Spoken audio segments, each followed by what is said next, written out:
తిరుమల ప్రసాదంలో కల్తీ ఆరోపణలపై వెంకటేశ్వర స్వామి వద్ద ప్రమాణానికి తాను సిద్ధమని సీఎం చంద్రబాబు కూడా ప్రమాణం చేయాలని అన్నారు టీటీడీ మాజీ చైర్మన్ వైవి సుబ్బారెడ్డి.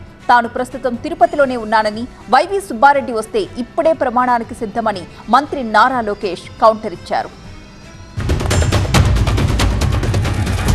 ఇంతకన్నా నీచమైన ఘోరమైన కార్యక్రమం ఇంకోటి ఉండదు. నేను వెంకటేశ్వర స్వామిని నమ్ముతున్నాను, మీరు కూడా వెంకటేశ్వర స్వామి భక్తుడని చెప్తారు కాబట్టి రండి ప్రమాణ స్వీకారం. నేను చేయటానికి సిద్ధంగా ఉన్నా. వెంకటేశ్వర స్వామి పాదాల కింద ప్రమాణం చేస్తాను. నేను నా కుటుంబంతో సహా వచ్చాను. మా పాలనలో ఎటువంటి చంద్రబాబు నాయుడు గారు ఆరోపణ చేసినట్టు ఎటువంటి అక్రమాలు, నీచమైన కార్యక్రమాలు జరగలేదు. మీరు ఏదైతే నింద మోపారో మీరు దాన్ని కట్టుబడి ఉన్న పని అయితే రండి, మీరు కూడా ప్రమాణం చేసి చెప్పండి. నేను తిరుపతిలో ఉన్నా, రండి.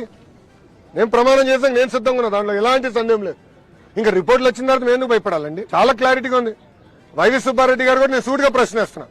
గతంలో మీరు ఇలానే పింక్ డైమండ్ రాజకీయాలు చేశారు. ఆనాడు ప్రత్యేకంగా నా పైన, మా ముఖ్యమంత్రి చంద్రబాబు నాయుడు గారి పైన ఆరోపణలు చేశారు. దేవుడు పింక్ డైమండ్ మేదో దొంగలిచ్చామని.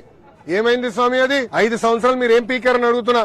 అంటే రాజకీయం చేస్తాం తప్ప పవిత్రత కాపాడుతాం మీకు తెలీదా అని సూటిగా వైవి సుబ్బారెడ్డిని నేను ఈరోజు ప్రశ్నిస్తున్నాను.